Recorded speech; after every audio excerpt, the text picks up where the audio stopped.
la solution, elle doit être trouvée ou elle doit être construite. Donc en fait, moi, si j'ai 2 opportunités, c'est soit de la trouver avec la personne avec qui on bosse, soit de la construire. T'as passé 6 mois de ta life à croire dans ce projet comme la prunelle de tes yeux, et du jour au lendemain, tu dois t'auto-convaincre qu'en fait, c'était pas le bon truc. Le plus important, c'est pas de briller, c'est de durer.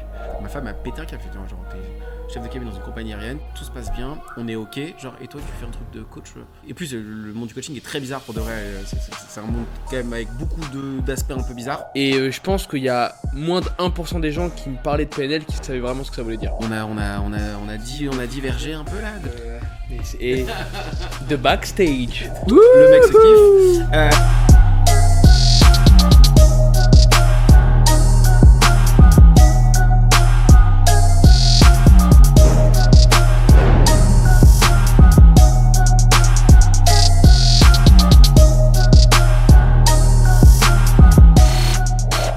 On est reparti. Bon bah Roger, merci d'être là. Merci pour l'invitation. Ça fait 5 minutes qu'on enregistre et que ça vient de bugger.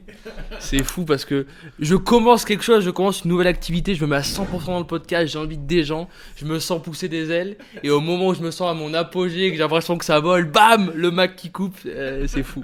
Bon, du coup, je t'avais posé une question et t'avais répondu de manière trop intéressante, il va falloir que tu me la refasses.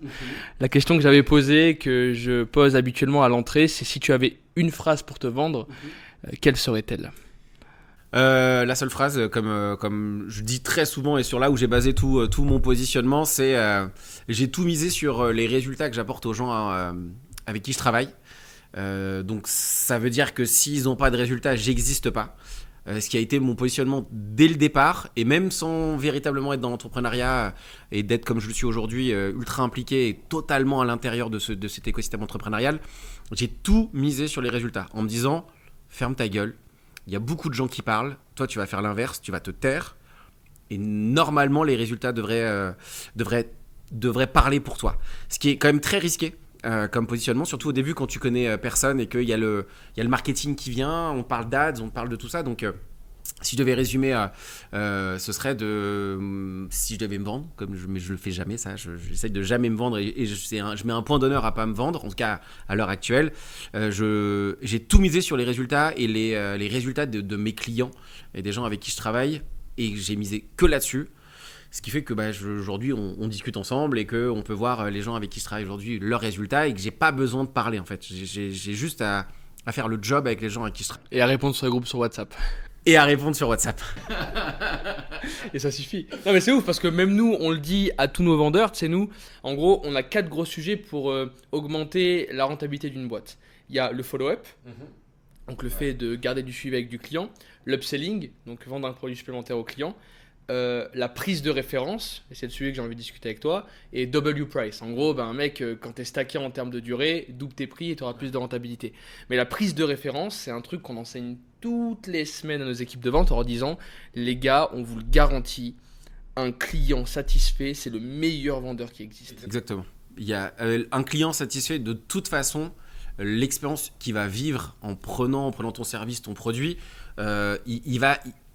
Juste, ne serait-ce pour justifier son choix et fait de se dire j'ai réussi à trouver quelque chose de qualité dans lequel je me suis senti bien et en plus j'ai eu des résultats, les gens diffusent énormément et ils le font avec un enthousiasme en mode genre vas-y, genre ils veulent te faire vivre le truc comme eux ils l'ont vécu. Donc si t'arrives pas à faire ça, tu tues toute la chaîne possible derrière de résultats que tu peux obtenir à toi à titre personnel, ce que j'appelle de l'égoïsme bienveillant. C'est qu'en délivrant quelque chose où tu apportes énormément de valeur à quelqu'un, juste parce que ça te fait ne serait-ce que plaisir que les gens en face de toi ils aient des résultats, tu fais tomber le domino qui derrière les gens vont dire en fait super expérience, j'ai aimé, bam, et ils vont raconter des histoires que eux ont vécues, que même toi tu sais pas qu'ils ont. C'est clair. Et avec leurs insights, leurs émotions, c'est ouf. Ouais, parce que ça se transmet de malade, les gens en face se disent ouais, ça me parle vraiment, c'est pas lui qui est en train de me le vendre. Exactement. C'est ouf, c'est incroyable, bien sûr. C'est hyper puissant. Et malheureusement, aller chercher des résultats quand tu es un très bon marketeur, ça dépend où tu mets ton énergie.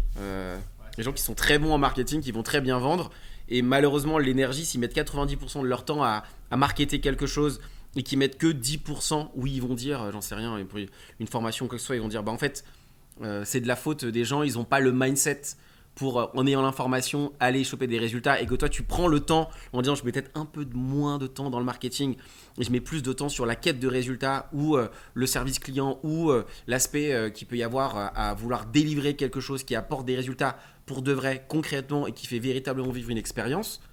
Waouh! En fait, l'énergie passée à le marketer, tu la mets un peu plus de l'autre côté. Le dommage collatéral de faire ce switch un peu plus, derrière t'ouvres des portes que le marketing ne peut pas t'ouvrir. Il y en a tellement qui se rendent pas compte de ça. Et tu vois, je pense que c'est ton expérience aussi, parce que moi, je te dis la vérité, je suis incapable de faire ça.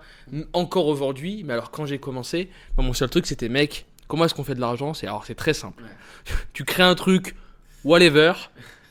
Tu fous un système pour choper des mecs qui sont intéressés, tu les prends au téléphone et tu récupères de la thune. Ouais. Et moi, c'est le truc qui m'a le plus impressionné. Rappelle-toi, quand t'es revenu ici, je t'ai dit, moi, ce qui est ouf à ton sujet, c'est que quand on s'est au téléphone la première fois, t'avais bien moins de succès que ce que tu en as aujourd'hui.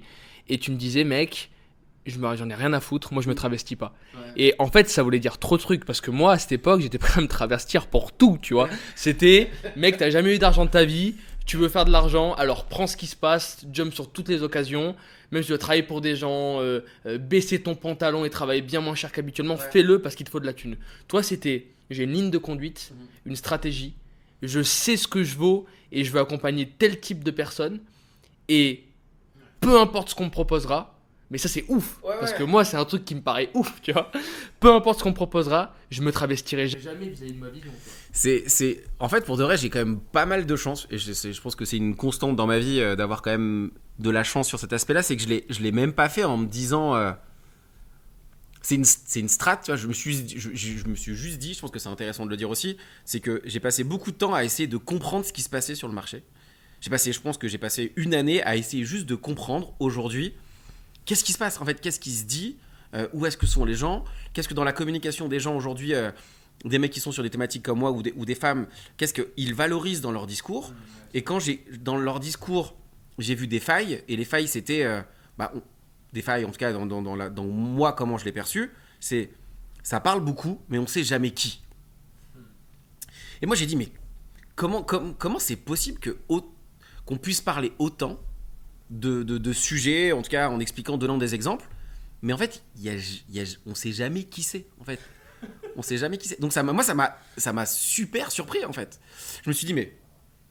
Donc, on peut parler de sujets sans donner aucune preuve, à part le fait juste de l'exprimer. Moi, j'ai fait, on va faire tout l'inverse. Tu vas fermer ta gueule. Et tu vas faire l'inverse. C'est-à-dire que tu vas laisser les résultats... S'il y en a, parce que c'est quand même une énorme part de risque, c'est une énorme part de risque. J'irai pas jusqu'à dire qu'il faut faire cette strat-là, mais le fait de prendre cette direction-là, il y a quand même une part de risque qui est quand même importante et que j'ai prise un peu de façon pas insouciante, mais quasiment. Et j'ai fait, tu vas faire l'inverse. Donc tu vas prendre le temps d'avoir des résultats et que normalement, si tu as des résultats, le dommage collatéral des résultats, c'est que les gens vont parler de ce que tu fais et comment tu le fais. Et j'ai dit, je me focus que là-dessus.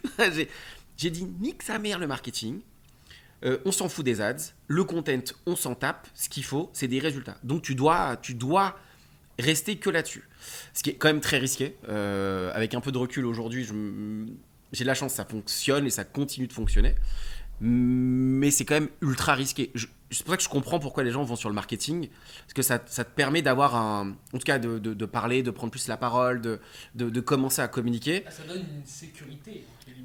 T'es visible et tu peux presque essayer de donner des arguments, mais le marché il est tellement mature sur cette partie-là que les arguments, les gens les entendent mais ne les écoutent plus.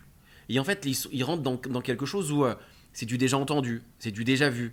Alors que, dommage collatéral d'avoir des résultats, c'est les gens qui parlent de toi à leur audience ou à leur réseau avec les mots que eux ont vécu, l'expérience qu'ils ont vécue.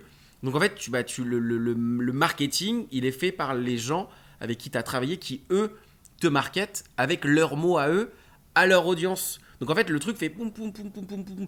Je pense que c'est ce qu'il y a de... On appelle l'organique dans Engage Marketing.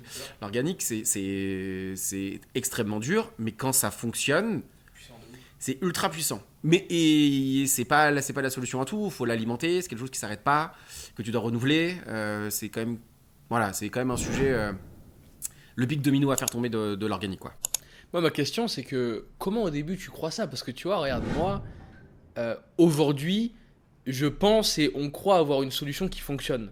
Maintenant, tu vois, nous, quand on crée des équipes de vente ou quand on consulte des personnes, ça ne fonctionne pas dans 100% des cas, tu vois. Ouais. On a une méthodologie, on la suit, on la, on l'itère tous les jours, on la perfectionne tous les jours, des fois on se trompe, des fois ça fonctionne.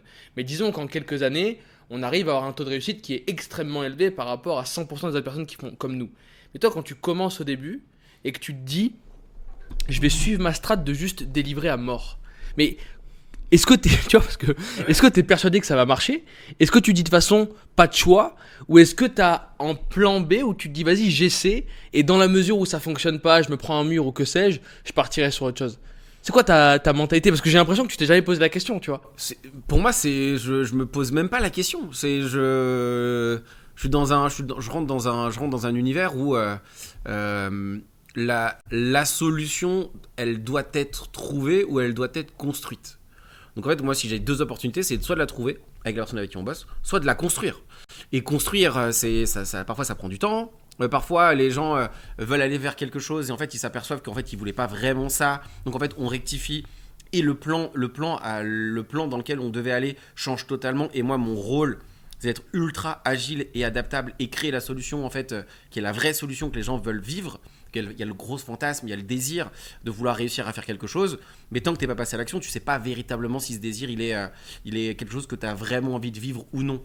Donc, moi, je raccourcis le temps du questionnement, et en fait, parfois, le plan de départ n'est pas le plan qu'on exécute et dans la direction dans laquelle on va avec les gens. Donc en fait, pour moi, il y a toujours une solution. C'est pour ça que ça me paraît, c'est vrai que ça paraît presque inconscient, mais pas inconscient, mais en tout cas, je me pose même pas la question de est-ce qu'on va trouver une solution ou pas. Par essence, c'est le job que je suis en train de faire avec les gens et on va la trouver. Et si on la trouve pas, on la construira. Et moi, je suis là pour justement aider à construire cette solution qui, quand tu es tout seul, quand tu te manges ton mur et que tu dis j'ai une idée, je vais faire ça, et d'un seul coup, tu te manges un mur et là, ça fait ah merde, c'est pas du tout ce que je voulais, c'est pas du tout là où j'avais envie d'aller, c'est pas du tout ce que je suis en train de vivre. Quand t'avais un mec comme moi, c'est ok, on est allé au bout du process. Maintenant, tu veux quoi? Et là, il y a ce gros travail pas d'introspection, mais quasiment. En fait, pour de vrai, ça y est, on l'a kill ton désir, on a kill le rêve. C'est fini, genre c'est terminé. Tu sais que ce qu'on a essayé de construire là maintenant tout de suite, ça valait pas autant le coup de passer à l'action, de mettre autant dessus. Viens, on passe à l'action sur autre chose. Et là, les gens, en fait, moi, ce que j'aurais préféré, c'est plutôt ça. Boum. Et là, on tabasse. Donc, en fait, il y a toujours des solutions. Il y a toujours des solutions. Ouais, je me rends compte que ça ressemble beaucoup à ce qu'on fait. Nous, le nombre de fois où on rentre dans des boîtes et où les types, ils ont une idée précise en tête. Mais comme en fait, ils connaissent pas réellement ce que c'est vendre. Et que tu vois, du coup, ils ont plein de préjugés, plein de stéréotypes. Ils pensent que ça fonctionne comme ça, que ça c'est possible d'entrée de jeu.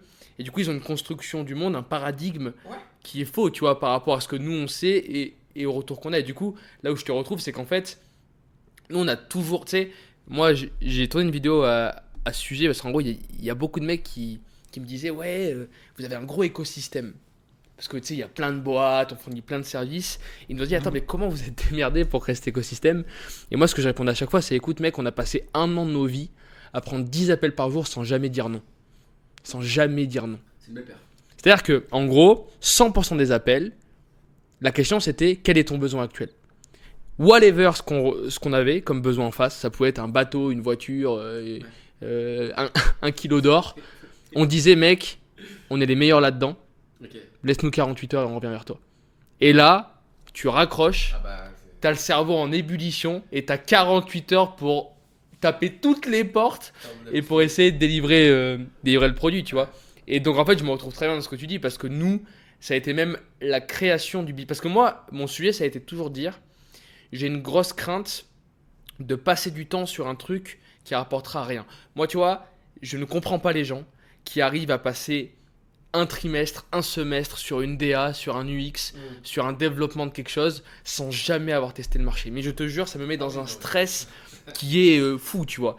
Et moi, ce que je me suis dit, c'est que je veux être à l'inverse de ça. Comment est-ce que tu fais? Mec, tu vas demander aux gens ce dont ils ont besoin. T'as pas encore les produits, tu vas leur délivrer, tu vois. Bah, c'est les gens qui restent trop sur leurs produits. Généralement, ils sont experts. Ils veulent être ultra experts de leur thématique en disant, tu parlais du X ou quoi que ce soit. On veut délivrer un truc ultra quali.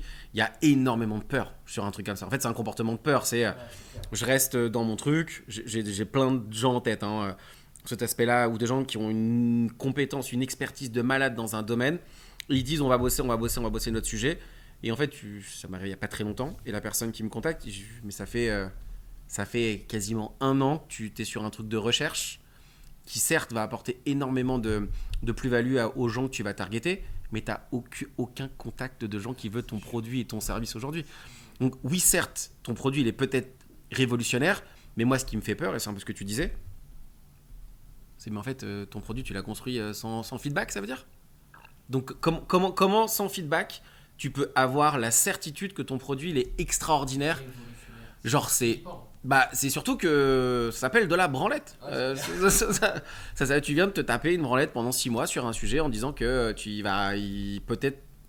ça va pas fonctionner. Donc c'est-à-dire que l'inertie de maintenant d'aller vendre, mais en fait c'est pas vraiment ce qu'on veut. Et toi t'es persuadé que ton truc. Donc là tu rentres dans un délire qui est extrêmement dur et puis en plus, imagine, tu as passé 6 mois de ta life à te convaincre tous les jours. Parce que tu sais, quand tu travailles sur un projet, tu mets du temps, de l'énergie, de l'amour. T'en parles aux personnes, tu mets de l'argent, t'es skin in the game, tu vois. T'as passé 6 mois de ta life à croire dans ce projet comme la prunelle de tes yeux. Et du jour au lendemain, tu dois tout convaincre qu'en fait, c'était pas le bon truc. Ouais, et t'es trop focus. C'est un truc, il y a beaucoup d'entrepreneurs en tout cas qui sont... Tête dans le guidon. Un peu les puristes dans leur thématique. Même c'est comme dans la musique, c'est comme dans plein de thématiques. Limite, j'ai un peu de mal avec les puristes. Okay. Tu sais, des puristes c'est un peu dans la musique, il y a les joueurs de jazz puristes et il y a l'écosystème un peu plus mainstream où dans la musique par exemple, c'est pas des vrais icos, c'est pas des vrais musiciens. Et j'ai tendance à dire quand j'en ai sous la main et que je discute avec eux, je leur fais mais qui a mieux compris la musique ? Celui dont personne n'écoute les sons qu'il fait ou ceux qui font de la musique un peu plus mainstream mais qu'on écoute. Et en fait, tous ces musiciens et tous ces gens dans cet écosystème qui vivent véritablement de la musique, en fait, c'est qui a véritablement compris l'environnement musical ? C'est les puristes dont personne n'écoute et qui sont ultra bons, ou ceux qui vivent de la musique véritablement et qui font de la musique tous les jours de la bonne manière ? Mais ce qui est intéressant dans le truc des puristes, c'est que tu peux être un puriste en comprenant l'écosystème dans lequel tu vas et que l'écosystème dans lequel tu vas, tu lui apportes de la valeur en continuant d'être un puriste. Et les gens, parfois, ils sont puristes dans leur domaine et ils se détachent de véritablement ce qui fonctionne. Donc, en fait, ce qu'ils proposent en termes de valeur n'est plus approprié à ce que le marché peut comprendre de la valeur qu'il va leur donner. Donc, ça devient élitiste. Leurs solutions deviennent élitistes. Donc, c'est ultra compliqué de le comprendre. C'est la pire des choses qui puisse arriver à un entrepreneur. C'est d'essayer de se dire ce que je propose, c'est tellement technique, tellement que personne subtil, comprend, que personne va comprendre. Et ça arrive, c'est tous les jours. C'est très compliqué. D'où le fait que faut rester ultra connecté sur l'environnement dans lequel ils sont, en proposant une solution. Et là, on revient au fait de proposer quelque chose, ce qu'on disait tout à l'heure, de comprendre ce que les gens veulent, en disant pour de vrai, ils veulent peut-être une solution. Toi, tu sais qu'ils veulent un truc c'est ton 3e coup dans ce que tu leur proposes. Et si tu leur parles du 3e coup, mais qu'ils n'ont pas compris que le premier coup était super important et qu'eux ils veulent le premier coup, la première technologie qui leur intéresse, ils vont jamais acheter ton produit. Va voir le 3e opus d'un film sans avoir vu les 2 d'avant, tu vois. C'est horrible. Et les gens disent non, mais moi je m'en fous, j'ai pas envie. D'où le fait qu'il faut avoir cette logique et cette compréhension de se dire je comprends là où je me situe, je bosse sur mon délire, sur mon sujet, mais je reste pas déconnecté de quel est l'écosystème que je veux servir et je sais ce qu'ils veulent. Il y a la fameuse phrase donne-leur ce qu'ils veulent et apporte-leur ce dont ils ont besoin. Vends-leur ce qu'ils veulent et donne-leur ce dont ils ont besoin. Exactement. Et cette phrase, elle est basique, elle est très simple, elle a été ultra utilisée, mais pour de vrai, il y a beaucoup de gens qui s'estiment être meilleurs parce qu'ils, dans la compréhension, ils pensent qu'il faut donner aux gens ce dont ils ont besoin. Ça ne marche pas comme ça. Ça ne marche pas comme ça. Les gens, ils veulent pas acheter un truc dont ils ont besoin, ils veulent acheter ce qu'ils veulent. Donc si tu comprends pas ce qu'ils veulent, t'es mort. C'est vraiment t'es mort. Genre. Et parfois c'est des trucs tout simples. Je sais pas si on a divergé un peu là. The backstage. C'est le deal. Et ouais, parce que moi je trouve que ta métaphore musicale elle est bonne. Donc moi tu sais je suis une famille où plein de personnes font de la musique et tout. Et moi, ce qu'on me répétait souvent, moi donc je joue de la batterie, tu vois. Enfin, je joue des percussions, mais beaucoup de batterie j'ai fait. Et ce qu'on me répétait souvent, c'est moi, tu sais, j'avais un truc parce que moi, mon père, il écoute du rock. Mon oncle, c'était un mec qui faisait de la funk. Euh, et tu vois, du coup, il y avait cette vision, mais attends, qui sont les meilleurs batteurs? C'est ceux qui font du rock, ceux qui font de la funk, ceux qui font du blues. Et tu vois, j'avais une vision de me dire, tel batteur qui fait uniquement, par exemple, du reggae, je le trouve ouf, et pour moi, c'est le meilleur batteur du monde. Et jusqu'au jour, en fait, j'ai compris, parce que j'ai parlé à plein de batteurs différents, mais ils m'ont dit, non, mec, on peut te le garantir, les meilleurs batteurs du monde, c'est les batteurs de musette. Donc la musette, c'est ce que personne veut faire. Tu sais, c'est les petits balles où les mecs, ils peuvent... C'est de la merde. Mais pourquoi? Parce qu'en fait, ces mecs-là peuvent tout jouer. Ces mecs-là passent du jazz au rock, au blues, à la funk, enfin, tu vois, ils savent tout jouer. Et moi, ce que je trouvais trop intéressant là-dedans, c'est que, petit 1, selon moi, quand tu deviens élitiste dans un monde, tu te coupes du reste et du coup, tu n'as plus aucune vision. Mais surtout, tu te nourris plus du reste. Ouais, parce que tu veux confirmer que ce que toi tu proposes est l'endroit parfait où il faut être et limite que les gens n'ont rien compris. Et en fait, c'est toi que tu détiens une sorte de vérité. Et c'est la raison pour laquelle j'ai beaucoup de mal à me présenter, tu vois, ou à dire ce que je fais. Parce que, tu sais, je veux dire, il y a des moines qui ont passé 30 ans sous une grotte à bouffer du riz, à se poser la question qui je suis vraiment, tu vois. Qui je suis vraiment, mec, je sais pas, je suis un gars qui me lève tous les matins, j'ai plein d'emmerdes, je dois les gérer, je gagne de l'argent, j'essaie de bien le gérer, des fois je le perds, des fois j'en gagne plus. Enfin, tu vois, et je trouve que c'est ultra compliqué parce que, tu sais, il y a plus en plus de gens qui disent avec AI, etc., les seules personnes qui vont s'en sortir, c'est les personnes qui seront extrêmement expertes dans un domaine. Je crois que je suis pas d'accord avec ça. Je crois que c'est qu'une partie du spectre en tout cas. Ouais, c'est qu'une partie. Qu'il y a évidemment les personnes qui sont extrêmement compétentes dans leur domaine vont s'en sortir. On est d'accord là-dessus. Maintenant, le fait est qu'aujourd'hui, le meilleur joueur d'échecs du monde a été battu par un robot, tu vois. Ouais. Donc on sait que le meilleur des meilleurs de joueurs d'échecs et du jeu de Go au monde ont été battus par des robots. Donc eux, c'est plié. Moi, ce que je crois, c'est que justement, au plus on avance, au plus ce qui fait notre force, c'est le côté humain qu'on porte en nous. Totalement. Et ce truc-là, parce que tu vois, je crois que une assistante sociale ne pourra jamais être remplacée par une IA. Je crois qu'un coach aura beaucoup de mal à être remplacé par une IA parce que c'est tellement. Il y avait ce truc-là, tu sais que un Rubik's Cube pour un robot, c'est quelques milliardièmes de milliardièmes de millièmes de seconde. C'est ridicule. Ouais. C'est un truc qui est même pas perceptible. Par contre, faire une putain de mayonnaise, c'est impossible pour lui, tu vois. Parce que comment tu lui expliques comment saisir l'œuf, pas appuyer trop fort pour le péter, c'est des trucs qui sont ultra complexes. Et c'est ouf de se dire qu'il y a une ambivalence parce que ce qui pour nous est ultra simple, c'est pour les machines et pour l'avenir compliqué parce que c'est flou. Et ce qui par contre est ultra compliqué pour nous, complexe et qui requiert beaucoup de compétences. Et en fait pour les machines jusqu'à présent, ultra simple. Tu vois. Moi je pense qu'on va se faire éclater par l'IA. Je suis persuadé que les choses que l'humanité et que les humains imaginent être les seuls à... Je pense que les références humaines que l'on a aujourd'hui, dans quelques temps, ne seront pas les mêmes refs. Parce que c'est quasi sûr. En tout cas, dans ma perception de ce qui est en train d'arriver, faire une mayonnaise, ce sera mieux fait par une machine que par un humain. Je pense que tout ce qui va arriver, là, on est un peu dans le top de ce qui vient d'arriver de l'IA au moment où on en parle. Et l'IA est quand même un sujet là actuellement qui est quasiment dans toutes les bouches. Mais moi je pense que l'IA, l'humanité dans la façon dont les humains vont se décrire va être totalement remise en cause par l'IA. Genre tout va être... l'humanité va devoir se recréer une identité au travers de ce que l'IA va pouvoir lui apporter dans le quotidien et dans ce qu'elle va créer autour. Parce que là on est qu'au début, mais je pense que c'est des choses simples où on disait c'est humain, vont être ultra accessibles à des IA parce qu'on n'est qu'au début et qu'aujourd'hui on n'arrive même pas à imaginer. Mais je suis quasiment certain que genre l'humain peut-être se décrira, mettra l'IA dans son identité d'humain. Je trouve ça beau de dire qu'il faut essayer d'apprendre de tout le monde, tu vois. Et moi ça me saoule genre les mecs qui se disent vas-y, par exemple, je veux comprendre comment fonctionne, je sais pas... l'histoire, je vais aller voir que des historiens de très haut niveau. Moi, je crois que l'histoire peut être racontée par la petite grand-mère du village, tu vois. Enfin, ou alors peut-être que je me trompe, mais j'aime à croire, j'aime à penser et peut-être à me morfondre dans ce mensonge que la plus grande connaissance que l'homme n'a pas encore acquis peut être détenu par n'importe qui à droite à gauche. Tu sais, il y a ce paradoxe de l'incertitude absolue qui est au plus tu deviens bon dans un domaine, au plus tu as l'impression de rien savoir. Ah ouais, Ça, c'est terrible. Ouais, et puis quand tu le vis, moi par exemple dans ma thématique de coaching, d'accompagnement, de trucs, neurosciences ou quoi que ce soit, plus tu y vas, plus tu te rends compte que tu sais rien. Et c'est une des raisons pour laquelle je parle plus de principe que de technique. Parce que techniquement, aujourd'hui, un mec en neurophysicien de je sais pas quoi va être ultra qualifié pour parler d'un sujet, mais tu lui parles d'un sujet un peu plus dans un autre domaine, c'est parce qu'il est ultra pertinent sur son sujet qu'il va potentiellement être ultra intelligent dans un autre.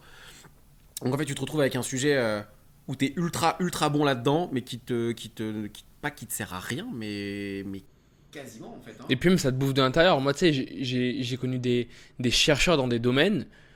Ouais, par exemple, aujourd'hui, les astrophysiciens, Ça va trop vite. mais mec, Ouais, mais ils se tirent des balles. Tu sais, il y a.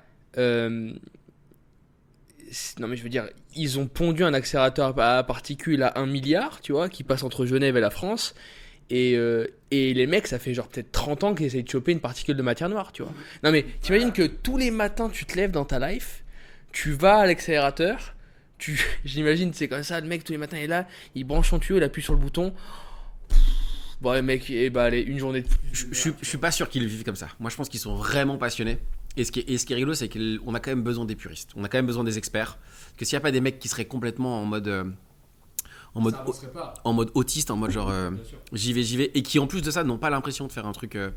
Ouais, qui ont l'impression d'être en vacances, ils n'ont pas l'impression de travailler. Les mecs, ils le font par passion et parce qu'ils ont. Moi, je vois par exemple, c'est la question qu'on me pose tout le temps. C'est Roger, comment tu fais pour bosser avec autant de gens tous les jours? Genre, je m'étais jamais posé cette question. Genre, ça m'est jamais venu à l'esprit de me dire que le fait de bosser du matin jusqu'au soir qu'avec des entrepreneurs en one-one quasiment toute la semaine, voire les week-ends, et obligé de m'arrêter les week-ends, sinon ma femme elle va partir, et de me dire que je pourrais faire aussi le week-end. Les gens, quand ils me regardent, ils me font mais mec, comment tu fais pour bosser avec autant d'entrepreneurs, de passer d'un truc d'influx à de l'immobilier, à de la formation, à de la start-up, en enchaînant. Il faut mais comment tu fais? Ça m'a même pas traversé l'esprit avant qu'on me pose la question. Donc je pense que des mecs comme ça, et je pense que tu dois te parler dans ta thématique, quand tu kiffes tellement ton sujet, tu vas tellement loin dans le délire, tu arrives à avoir une expertise qui est ultra cool. Et je pense qu'il en faut un minimum. Mais quand t'as même pas l'impression que tu fais un truc qui est de l'ordre du. Moi, le truc qu'on me dit souvent, c'est mec, tu verras, à un moment, t'arrêteras de faire ça. Peut-être. Je dis pas non. Mais par contre, c'est comme un joueur de foot. Moi, je prends toujours l'exemple du joueur de foot. Je leur dis, mais ta question, si j'étais joueur de foot, est-ce que tu me poserais la question, mais mec, comment tu fais pour jouer au foot tous les jours? Et t'entraîner, et regarder des matchs de foot, et faire. Tu me poserais pas la question. Eh ben, j'ai la même sensation. Genre, j'ai le même feeling. Tu me dis, vas-y, viens, tu me mets un ballon dehors. Mec, ça fait de avoir fait un foot, le 1, il va taper dans le ballon, il va avoir envie de mettre des. C'est la même sensation. J'ai exactement la même sensation. Donc, ce côté un peu puriste aussi, il est quand même giga intéressant. Je dis pas qu'il faut pas être puriste, je dis pas qu'il faut être puriste. Je dis qu'il faut l'être sans être coupé du généraliste. Et généraliste, pour revenir au sujet du généraliste, il faut avoir une. En tout cas, je pense que c'est plus intéressant. Faut être quand même connecté au fait que être généraliste te permet de devenir meilleur en tant qu'expert. Et avoir de la flexibilité, tu vois. Ouais. Et puis tu te nourris des autres. Je veux dire, tu sais, tu peux comprendre pourquoi ta recette était pas bonne en écoutant une musique, tu vois. Ouais. Et ça, tu sais, le truc du multicanal, tu vois, de dire, tu sais, c'est sérendipité. Ouais. Tu connais ça? Ouais. Donc, Quand tu l'as dit comme ça, je l'ai pas écorché. ah, il est chaud celui-ci. Tu sais, c'est Archimède qui se détend dans sa baignoire et à l'instant où il se détend, bam, il capte le truc. Et c'est ouf parce que moi, sans déconner, le moment de ma journée où je prends le plus de notes pertinentes dans mon téléphone, c'est quand je suis au sport. Quand je suis au sport, j'ai mes notes et je suis en train de faire une série, bam, oh putain, où je boxe, sur un round, ça m'est déjà arrivé de dire à mon coach, attends, enlève-moi le gant parce qu'il faut que je note un truc, tu vois. Ouais. Parce que t'es dans un autre truc, ton cerveau il se met à un autre endroit et t'as des idées qui rentrent. Donc je trouve que et c'est ouf que ça arrive dans des moments où je suis à l'extrême opposé du travail que je fais, tu vois. Ouais, c'est marrant. Je suis en train de boxer tranquille et bam, j'ai une idée de ouf qui me vient. Lâcher prise sur le truc et tu laisses venir les idées. Moi, c'est marrant, j'ai pas trop ça. Bizarrement. Je suis en train de réfléchir en même temps que je te dis ça. Est-ce que j'ai ce même délire-là pour donner un peu de data Imagine genre vraiment des moments où t'es avec ta famille, où t'es vraiment J'ai constamment des idées. à l'extrême. Je pourrais montrer mon téléphone, mais Il est flippant le téléphone. ça se voit pas, mais des fois je montre ça aux gens en rigolant, mais punchline. Dès que j'ai des punchlines ou des idées, mais c'en est j'en ai grave. Moi, je passe mon temps à noter des trucs tout le temps. Y a pas je pense qu'il n'y a pas un seul moment où j'ai pas une idée, où j'ai pas un truc. Je crois que j'ai même pas d'endroit où j'en ai plus que d'autres. Je suis en train d'y réfléchir donc je te le dis, mais moi ça s'arrête pas. Je sais pas si ça te fait ça, mais moi ça s'arrête jamais. Ah, ça s'arrête jamais. Juste moi, ce que je trouve, c'est que les idées, enfin, en prenant une stat, les idées les plus pertinentes que j'ai eues, c'était des idées que j'avais quand je travaillais pas. Parce que tu vois, moi ce que je trouve, tu sais, c'est, regarde, est-ce que j'ai un exemple? Tu sais, quand tu viens de bouffer ton entrée au resto, t'as commandé ton menu et il prend 25 minutes à arriver. Ouais. Quand il arrive sur la table, t'as plus envie de le bouffer. Ouais. Tu vois, parce que t'as tellement attendu, t'étais tellement concentré sur le truc que bam, t'en as plus envie, tu vois. A contrario, ben moi, genre quand je suis en train de, quand je suis en train de travailler, quand je suis sur mes trucs, j'ai tellement la tête dans le guidon, devoir gérer des choses. Puis en plus, tu vois, nous, on est très sollicités. Toi, tu sais, t'as tes clients, c'est toi qui les choisis. Nous, on a plein de trucs à gérer dans tous les sens, ça arrive. Donc, je dirais qu'on n'a pas le temps de step back et de, ok, mec, calm down. Par contre, quand je prends du temps pour discuter avec des gens qui m'accompagnent, quand je prends du temps pour step back et me mettre tranquille et faire mon sport, putain, mais attends, mais comment j'ai pas pensé à ça? Il y a un truc qui est cool avec ce que je fais, c'est qu'en fait, ces moments-là, tu les as, les gens avec qui je bosse, ils les ont pendant nos sessions. Parce qu'en fait, tu prends quasiment 1h30 à ne discuter que d'un sujet où normalement t'as cette discussion avec toi-même dans ta tête. Et en fait, c'est dur d'avoir cette discussion avec toi et toi-même sur le cadre de référence, c'est toi. Et on parlait tout à l'heure d'identitaire, hein, c'est un sujet sur lequel on pourrait aller, mais en fait, c'est toi dans le contexte actuel, dans l'environnement dans lequel tu te situes, dans le moment émotionnel dans lequel tu te situes, avec l'enjeu que ça a et avec le côté de peur. Donc en fait, tu fais un gros mixage et tu dis viens on discute tous les deux de ce sujet-là dans ce contexte-là. Donc en fait, bien trop subjectif. c'est surtout et de trouver une réponse qui en même temps te permet d'avoir de la hauteur, mais en même temps connecté au véritable sujet avec l'enjeu que potentiellement ça peut créer. Quand c'est de toi à toi-même, c'est extrêmement dur à faire. Moi je me fais coacher, hein. Je n'ai jamais eu autant d'insights qu'en discutant avec des gens. Si on revient au sujet de où est-ce que je les ai, moi je pense que je les ai avec les gens avec qui je discute. Parce qu'en fait, t'as en face de toi quelqu'un qui voit pas la même chose, qui comprend pas la même chose, qui dans le rapport émotionnel n'est pas dans le même état. Et en fait, le cadre de référence, il change totalement. Donc en fait, ça fait quelqu'un te parle d'un sujet que tu as l'impression de maîtriser, que tu as eu 10 millions de fois le discours dans ta tête, tu t'es même jamais entendu prononcer ce que tu es en train de dire. Et elle dit mais non, mais c'est ça, c'est simple. Il y a ça, là ça fait. Et mec, alors parce que, mec, ça me fait trop rire parce que, est-ce que c'était déjà arrivé dans ce genre de situation? Tu fais comme ça en scred, tu dis rien, Plein de fois. et tu prends ta petite note sur ton iPhone. Ah mais moi je fais même pas semblant, je suis en mode comme ça, je fais hop.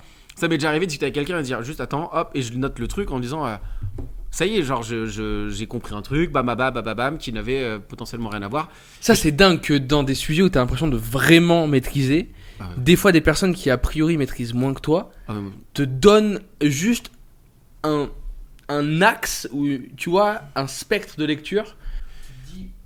Ouais, mais moi j'adore faire ça. Là-dessus, je suis ultra humble. Hein. Moi, je suis plus dans une position de je me tais, j'écoute plutôt que taisez-vous et écoutez-moi, tu vois. Je suis dans vraiment ce truc en mode genre essaie de comprendre. Et en fait, quand tu essayes de comprendre, je pense que c'est un des facteurs les plus sous-estimés. Quand tu essayes de comprendre, bah tu t'es dans une véritable démarche de véritablement comprendre quoi. T'es pas essayé de trouver une réponse, t'es en mode genre juste explique-moi juste ton point de vue et passer du temps à comprendre. C'est ultra sous-estimé. Et les gens, ils veulent trouver une solution, et si on revient à l'insight, moi, mon job, c'est d'essayer de comprendre ce que les gens ont dans leur tête et de trouver une solution par rapport à ce qu'ils font. Ce serait facile d'arriver avec une solution en disant voilà ce qu'il faut faire. Et parfois, je le fais exprès. Mais pour de vrai, parfois, tu passes à côté. Ça m'est arrivé une fois, quelqu'un qui arrive, on parle d'un sujet pendant. Et c'est bien, ça m'a fait un très bon rappel. Pendant 1 heure, et cette personne vient avec un sujet, on parle du sujet, et on trouve une solution, mais je vois qu'il n'y a pas le. Il n'y a pas le truc. Il n'y a pas la fin de session en mode genre. Comment tu ressens ça, toi? Je sais pas, je vois qu'il n'y a pas le truc. On a parlé pendant 1 heure du sujet, d'un truc, nanana. Donc tu sens quoi? Genre, tu sens que ça tourne un petit peu en rond? Techniquement, comment tu profites des trucs de mec qui a pas eu le switch là? Ça va trop vite. En fait, la solution vient beaucoup trop vite. Et je pense que j'ai tellement l'habitude de le faire. Je pense que c'est de l'ordre presque pas de l'instinctif maintenant, mais il y a une sorte de connexion qui arrive et je me dis, c'est pas ça. Genre, on a passé beaucoup de temps là-dessus et je pose une question qui est est-ce que là, on a parlé du vrai sujet ou pas? Au bout d'1 heure. Quand même, j'aurais pu être plus rapide. Mais je le sentais pas. Je sentais qu'il se passait un truc et j'ai dit, vas-y, pas d'interprétation, pose la question. La personne me fait, en fait, Roger, on n'a pas parlé du vrai sujet. Cache. Mais en fait, génial. J'ai fait, ok, je comprends. En fait, je comprends la sensation que j'avais. Genre, je me dis, putain, je me sentais pas bien. Il y avait un truc qui allait pas, je comprenais pas. Elle me dit, en fait, on n'a pas parlé du bon sujet. Le sujet sur lequel on devrait parler, c'est celui-ci. Et j'avais checké pendant nos échanges qu'elle avait tendance à se regarder un peu à droite à gauche, et en fait elle n'était pas dans le bon environnement pour parler du vrai sujet, et qu'elle attendait qu'une seule chose de moi, c'est peut-être que je lui pose la question, cette question fatidique que je lui ai posée, et la question que je lui pose derrière c'est mais pourquoi tu me l'as pas dit plus tôt? Elle fait parce qu'il y avait ma femme juste à côté, qui était là, qui traînait juste à côté, donc il fallait qu'il brode sur le sujet avant qu'on arrive sur le sujet. Mis dans une galère. Il s'est mis dans une galère parce que il s'est mis dans une galère. Donc dès que sa femme est potentiellement sortie, on a pu parler qui était un sujet extrêmement beaucoup plus important effectivement de créer une offre, fédérer, faire un truc un peu plus un peu plus business, c'était un autre sujet. Et là, cette sensation de se dire mais en fait putain merde, j'ai failli passer à côté de quelque chose. Parce qu'en voulant apporter une solution dans ce que moi j'ai compris de lui, sans essayer de chercher à comprendre véritablement pourquoi on discute ensemble, j'allais lui donner une solution qui n'était pas ce que lui attendait pour de vrai, et j'allais passer à côté de la véritable valeur de l'échange qu'on doit créer ensemble. Ça met une claque. Dans le fait, moi ça m'arrive il n'y a pas très longtemps, ça m'arrive pas souvent mais ça m'arrivait, de me dire, mec t'as peut-être été, là tu t'es laissé un peu avoir peut-être par ton ego, et t'as peut-être trouvé la solution trop rapidement, alors qu'en fait ton job c'est pas de trouver des solutions. Ton job c'est de permettre à la personne en face de toi de lui permettre de t'expliquer ce qu'elle comprend, et de toi de lui donner plus d'éléments pour qu'elle se comprenne encore mieux et comprenne mieux sa solution ou sa problématique. Et là potentiellement elle va trouver soit sa solution par elle-même, soit on va pouvoir construire une solution. Mais si tu cherches pas à comprendre, tu passes à côté et j'ai failli passer à côté d'un élément extrêmement plus important que le simple fait de vouloir aller chercher le fameux million, tu vois. Et j'ai fait waouh mec, t'as voulu prendre un raccourci. Et ça m'a calmé direct. C'est un danger ça, prendre des raccourcis? Dans mon job, ouais. Dans mon job, tu dois pas prendre de raccourcis. Il y a une grosse phrase et je pense que tout le monde doit faire ça. Que tu sois vendeur, que tu sois consultant, tu dois avoir l'obligation de donner l'opportunité de la personne en face de toi de t'expliquer ce qu'elle comprend, et toi de prendre le temps d'essayer de comprendre ce qu'elle veut, parce qu'en fait tout le monde gagne en faisant ça. C'est bon ça. Tout le monde gagne. Et en fait si t'arrives en disant voilà ma solution, et le mec il fait non c'est pas vraiment ce que je veux, ok vous voulez quoi, non c'est fini maintenant, ça y est t'as loupé le coche, fallait le faire avant, tu vois, fallait prendre le temps d'essayer de comprendre avant et j'ai de la chance, quelqu'un qui travaille sur le long terme, donc c'est un bon rappel pour moi. Mais j'ai fait ok mec, t'as peut-être voulu prendre un raccourci là, t'as vu le truc, tu dis ça va être facile à gérer, ça va être ok, alors qu'en fait pas du tout. Ça allait pas être aussi simple. Donc ça, d'essayer de comprendre et de prendre le temps de comprendre pour ensuite proposer une solution, c'est giga important, vraiment. Jusqu'où tu vas? Parce que tu vois, nos sales dans un appel de vente, la recherche de douleur. Et alors, douleur, il ne faut pas que ça soit. Parce que je sais qu'en général, les gens disent putain, douleur, mec, tu vas creuser les douleurs. T'es un enculé, tu vois. Non, trouver des douleurs, c'est que nous, dans notre vision, quand on est vendeur, notre travail, c'est de comprendre qui est la personne en face de nous, émettre des hypothèses, leur donner l'opportunité de nous partager une problématique qui est vraiment douloureuse et résoudre cette douleur via un produit qu'on a en stock. En gros, c'est la trame de vente de base. Et putain, tu vois, moi, la questiologie, c'est un sujet qui me passionne.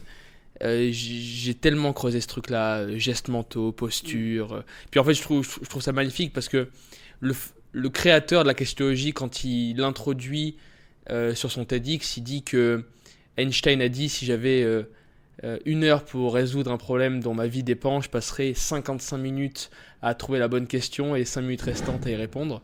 Et je bataille toute la journée avec mes sales en leur disant les gars, vous creusez pas assez, vous devez plus creuser, aller plus loin.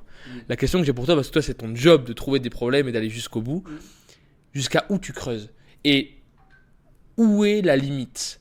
Comment est-ce que tu fais pour te dire ok, là je suis sur une vraie problématique et je sens que c'est le trigger point sur lequel on doit travailler et écoute là a priori même si dans sa vision du monde c'est une problématique, moi je sens que je suis encore en surface et que j'ai besoin de continuer à diguer.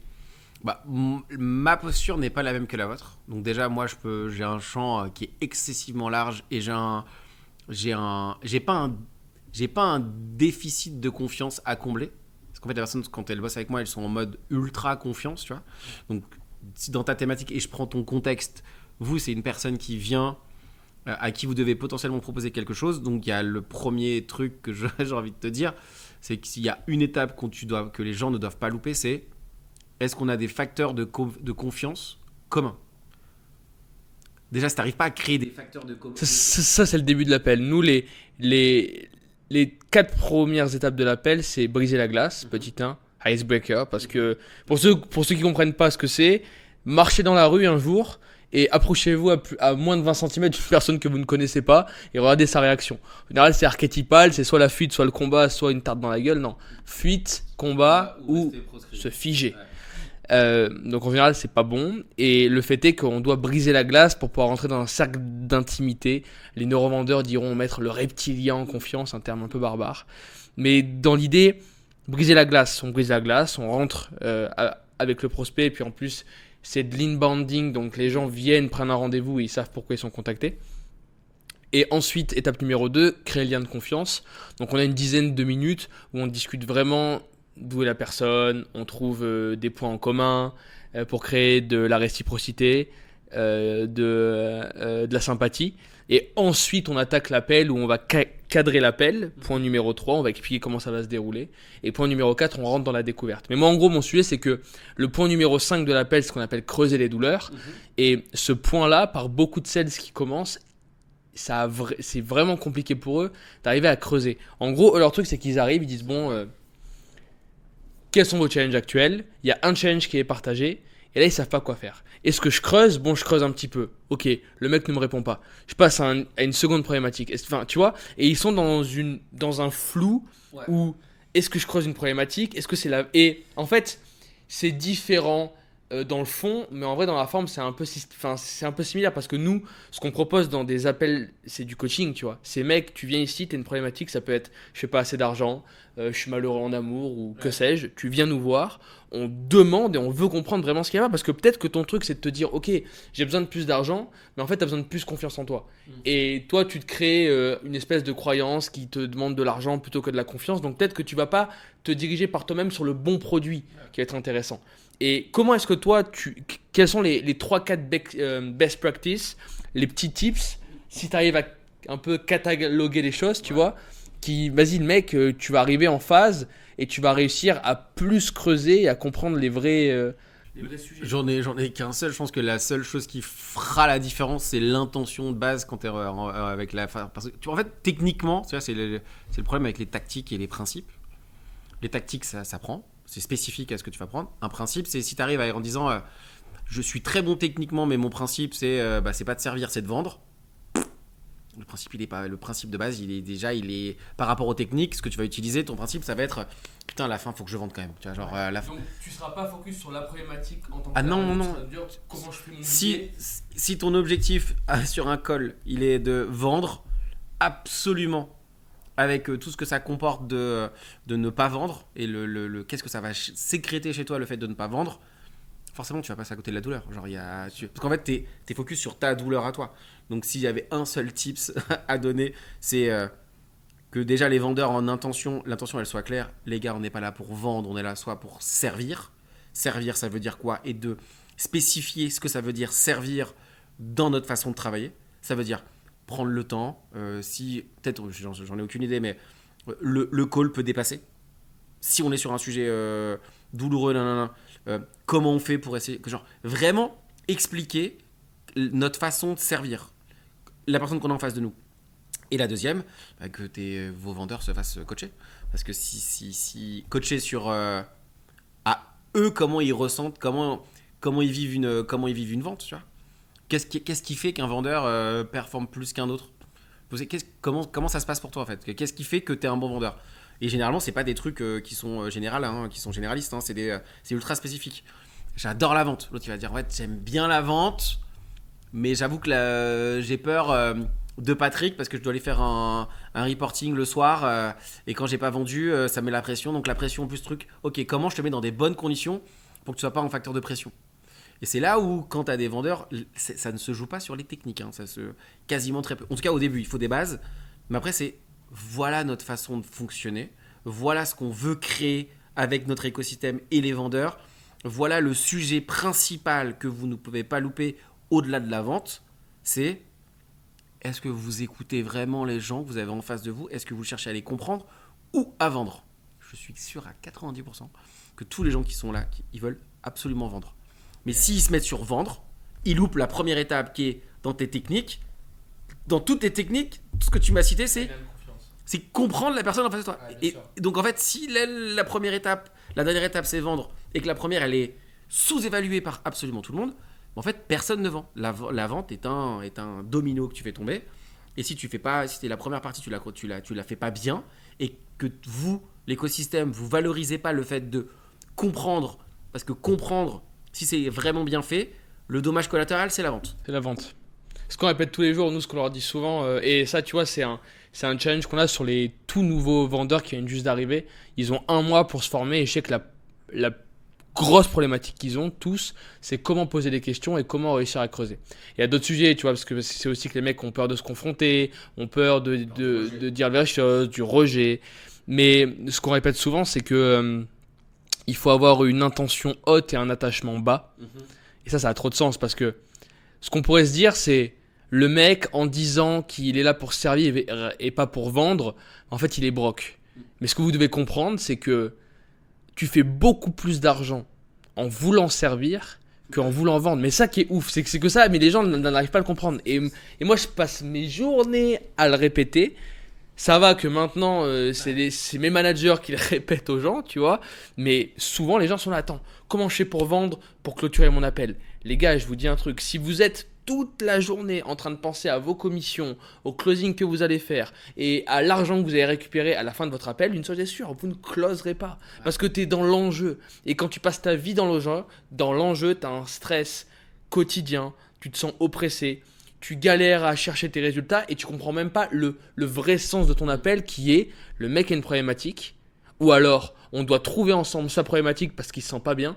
Si la personne a cliqué sur une ad, a opt-in un funnel, a répondu à un mail, est venu sur un webinaire, a pris un rendez-vous ou que sais-je, c'est que par définition il y a un truc qui l'a attiré. Donc si quelque chose l'a attiré, c'est qu'il y a un truc en dessous. Trouve ce truc en dessous. Mais sois pas là en train de te dire comment je lui vends un truc, sois là en train de te dire comment je trouve le challenge qu'il a actuellement, et en fonction de ça, fondamentalement, il y a une demande qui va en écouler, tu vois, ou arriver derrière. C'est l'onboarding, hein.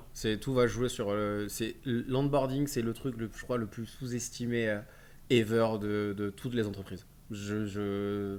C'est un des sujets ultra aborder avec les gens avec qui je bosse, l'onboarding.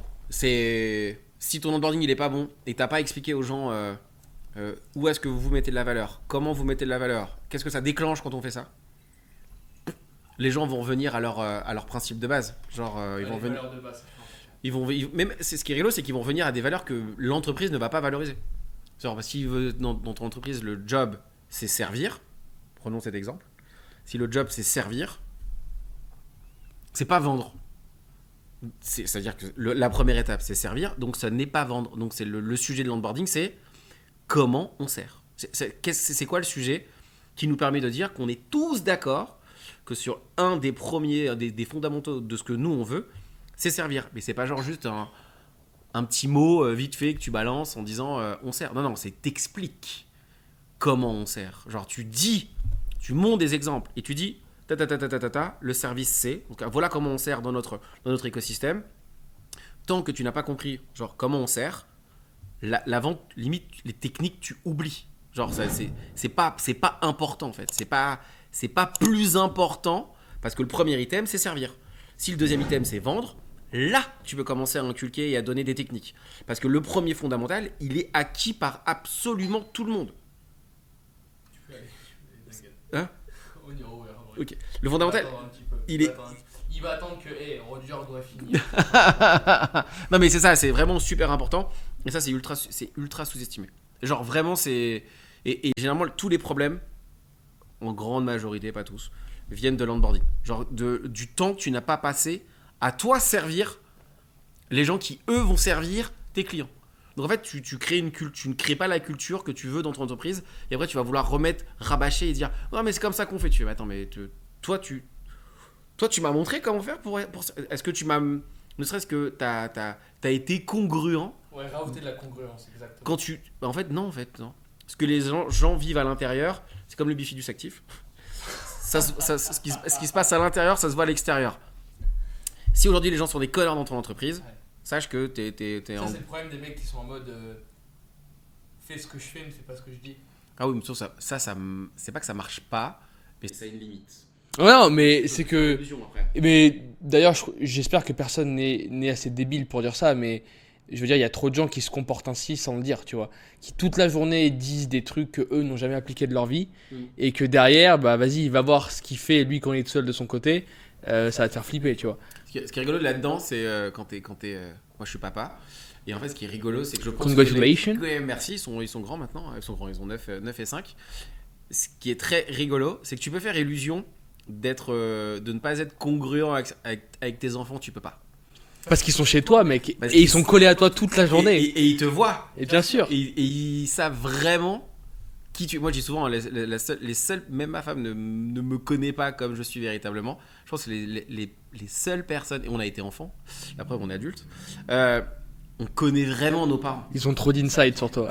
On sait vraiment. C'est peut-être eux que je devrais interviewer. Peut-être. Franchement, ce serait une belle interview. Mais mes enfants connaissent ma part ultra dark et connaissent aussi mon côté ultra stylé de papa. Genre, je pense que c'est les seules personnes au monde qui me connaissent dans mon entièreté, dans mon identité au plus global et qui connaissent le papa un peu rugueux, un peu, tu vois, genre un peu dur, le vrai daron. Et le papa ultra sympa et tout, et qui ont une véritable C'est-à-dire qu'ils ont tout le spectre. Ils ont le spectre total. Ça qui est ouf. Et ça c'est quand même... On a la chance de pas l'avoir avec tout le monde, parce que si je voyais ton spectre peut-être un peu plus dark, c'est cette congruence, bah en fait, si t'es un connard, tu vois. Bah, tu pourrais être un connard tout le temps. Il y a des gens qui sont des connards tout le temps. Dans ce spectre, bah, mais tout le monde a une partie un peu connard, tout le monde tu vois ce que je veux dire. Bah, t'es obligé, ça n'existe pas. Les mecs qui smile 24 sur 7. Après, tu peux être un connard en smilant, mais ce que je veux dire, c'est que dans l'idée, tu auras toujours des moments où tu auras des pulsions humaines, où tu auras ton truc qui repartira et tu seras dedans. Et je crois que le travail à faire, c'est d'être OK avec ça. Ok, c'est top. Est-ce qu'il y a un sujet d'actualité, hormis l'IA, du coup, parce qu'on l'a rapidement évoqué, qui te fait kiffer? Et tu vois, souvent je dis ça parce que, par exemple, moi, à côté du business, je suis passionné de cosmologie, tu vois, et puis j'en parle souvent. Et tu vois, c'est chelou, tu dis attends, le mec il fait de la vente, puis à côté il parle de cosmologie. Et souvent, les gens qui ont un sujet de vie, ils ont d'autres trucs cachés dont ils parlent pas trop. Et tu vois, des sujets qu'ils apprécient, sur lesquels eux ils aiment passer du temps et tout. Et souvent, c'est super intéressant. Donc, est-ce qu'il y a un truc que tu aimerais m'apprendre, un sujet d'actualité, un truc que tu as étudié et qui toi te fait kiffer, tu vois? C'est une très bonne question. J'en ai aucune idée. J'aime beaucoup la musique, mais de manière globale. Est-ce que je suis suffisamment passionné par ça pour en parler? Je pense pas. Tu fais quoi de ta life? Parce que ça veut dire que donc tu coaches 80. Or, tu coaches peut-être 60% du temps, après tu as des enfants et une famille, tu vois. Et that's it. Franchement, c'est quasi ça. Hein. Franchement, mais en fait, ce que je fais aujourd'hui, c'est la réponse à une question que je me suis posée qui est très connue dans l'entrepreneuriat, mais moi, comme j'y connaissais rien à la base, ou dans le dev perso, j'y connaissais. Je suis un peu arrivé par hasard hein, dans le milieu du coaching, mais totalement même. Je m'étais jamais posé de question là, et je me pose une question un jour dans un avion qui est tu ferais quoi de tes journées si tu étais blindé et que tu avais pu acheter une maison, tu aurais pu t'acheter une maison de ouf, à tes frères aussi, t'avais fait le tour de la planète, t'as fait toutes les vacances que tu veux. Il y a un moment, la planète étant ronde, Orelsan, tu fais quoi de ta putain de journée quand t'as fait tout ce que t'avais envie de faire et que tous tes rêves et tes désirs les plus fous ont été réalisés et ont été achetés par l'argent. Ça m'a pris, genre j'étais comme ça dans l'avion, j'étais chef de cabine chez Transavia, donc j'étais à l'avant. Ouais, pendant 10 piges. Oh, mais c'est trop stylé. Ouais, c'était assez drôle. Et je me pose cette question dans l'avion, et là, je me fais le bon truc, et en fait, la question qui vient, et je vais un peu plus loin dans le truc, parce que là, c'est la question un peu bateau. Moi, je vais juste un tout petit peu plus loin sur le truc, mais pas à 2 mm plus loin, mais ça joue parfois à 2 mm. Je me dis, et que j'aime tellement faire, et que je serais prêt à payer si on devait me le retirer. Et si je devais payer pour faire quelque chose. Et la question qui vient relativement rapidement, c'est tu me fais faire tout ce que tu veux, où tu veux, quand tu veux, en famille, ce que tu veux. Il y a un truc, si tu me dis tu peux le faire et malheureusement tu dois le faire en payant, c'est discuter avec des gens. Et je me dis, mais en fait, j'ai pas besoin d'être pété de thunes pour faire de ma vie. Une fois que j'ai voyagé, que je suis allé partout, j'ai tout découvert, j'ai tout vécu, j'ai fait tout ce que j'avais envie de faire comme expérience. Si je suis prêt, ce qui a tellement de valeur pour moi que je serais prêt à payer pour le faire, c'est discuter avec des gens. C'est ouf ça. Je peux peut-être me faire payer pour faire ça. Et donc là, je découvre le milieu du coaching. Et j'ai trouvé ça ultra chelou. Je me suis dit, c'est un truc de baiser dans leur tête. Les gens sont malades. Ils sont perchés de ouf. Ah, total. Je suis tombé sur toutes les vidéos, comment tu deviens millionnaire en cette étape, tous les trucs. J'ai dit, waouh, chaud. Donc j'ai arrêté de regarder ça. Et je me suis dit que c'est quoi c'est des coachs. Donc je vais aller me former au coaching. Donc je me forme au coaching en mode à la Zub. Genre, ça coûtait à l'époque, ça coûtait cher. Ça coûte toujours cher une forme. Je pense qu'il y a plus d'argent à faire dans la formation de coach que de devenir coach réellement. C'est un sujet. Et donc moi je vais. C'est un putain de vaste sujet. C'est un putain de vaste sujet. Donc je me retrouve là-dedans. Je paye le ticket pour y aller. Et quand je me retrouve ma femme a pété un café. Genre t'es chef de cabine dans une compagnie aérienne, tout se passe bien, on est ok. Genre et toi tu fais un truc de coach. Et plus le monde du coaching est très bizarre pour de vrai. C'est un monde quand même avec beaucoup d'aspects un peu bizarres. Ouais, parce qu'en fait, pour qu'on puisse comprendre les gens, en fait, le coaching, ça veut tout et rien dire, ça englobe beaucoup de choses. Ouais. Et t'as plein de pratiques borderline, t'as plein de gens qui. T'as des trucs chelous. Ouais, et t'as des trucs ultra spécialisés dont la plupart des gens ne comprennent même pas au début. Genre, il y a des trucs sur les émotions, il y a des trucs sur la PNL, il y a des trucs sur les neurosciences. Donc... Et tout le monde mélange les termes, etc. Ouais, moi, je te jure. Et le terme bizarre. PNL, j'ai dû entendre peut-être aller. Ouais, bon, au début en plus, quand tu rentres là-dedans. 2000 fois sur la dernière année. Ouais. Et je pense qu'il y a moins de 1% des gens qui me parlaient de PNL qui savaient vraiment ce que ça voulait dire. Et puis bon bref, les sujets sont riches et variés. Je me forme au coaching. Moi, je prends sur l'aspect neurosciences. Donc je me forme sur les neurosciences. Le premier jour où j'arrive dans le truc de formation, je raconte souvent ça. J'ai cru que j'allais me barrer au bout de 2 heures. Je suis arrivé dans la salle. Et là déjà, je vois que des gens chez-pères dans leur tête. Tu sais, des thérapeutes, des gens qui sont un peu dans un monde dev perso. Moi, je suis pas du tout dans ce domaine-là à la base, mais vraiment pas. Moi, je suis dans un avion, discuter avec des gens. Plus c'est très cartésien parce qu'à la fois, tu vois, chef de cabine, faut driver. T'as des process. C'est chaud. Et moi, j'arrive là, je te jure, le premier jour, le prof, ils arrivent, les gens, ils applaudissent. Moi, je suis comme ça, je reste assis, je fais, mais hors de question, mec, je t'applaudis pas, je ne te donnais 10 000 balles. Là, genre, toi, tu m'applaudis en rentrant, ok, je peux comprendre, tu vois, genre, mais je t'applaudirai pas. Moi, je reste comme ça, et je me dis, mais qu'est-ce que j'ai fait? Vraiment, hein, c'est la sensation que j'ai, je fais, qu'est-ce que je fous là? J'ai peut-être fait une énorme connerie. Le premier jour, je me dis ça, j'ai fait peut-être une énorme connerie. Et je vois les gens sont à fond dans les trucs et tout, et moi, je connais rien, tu vois. Long story short, je fais mon école de coaching et je me retrouve à juste vouloir savoir si ça fonctionne le coaching et si j'aime bien ou pas. Moi, c'est ma seule et unique question. J'aime bien ça. Et aujourd'hui, j'ai répondu à ma putain de question et je suis payé à faire quelque chose que je serais prêt à payer si je le faisais pas. Tu vois, genre, donc, pour revenir au hobby, moi, je vis mon hobby au quotidien. Tu vois, genre, comme un joueur de foot, je prends cet exemple-là encore. Tu lui dis, mec, tu veux faire quoi dans la vie? C'est quoi ton hobby? C'est Kylian Mbappé. Je pense que je suis le Kylian Mbappé du coaching. Le mec se kiffe. Mais je pense qu'il joue à la console, à la PlayStation, il joue à FIFA. Tu vois, genre, ben moi, c'est le même délire. J'en suis à ce niveau-là. En termes de. Donc, franchement, mes hobbies, c'est discuter avec des entrepreneurs, c'est discuter avec des gens. C'est ma big question, tu vois. Genre, c'est vraiment. Je pense que j'ai la chance d'y avoir répondu et d'avoir eu l'opportunité et de me dire, sans réfléchir, hey mec, t'as pas besoin d'être millionnaire pour le faire. Genre, tu viens de péter une barrière que tu ne savais même pas que t'avais.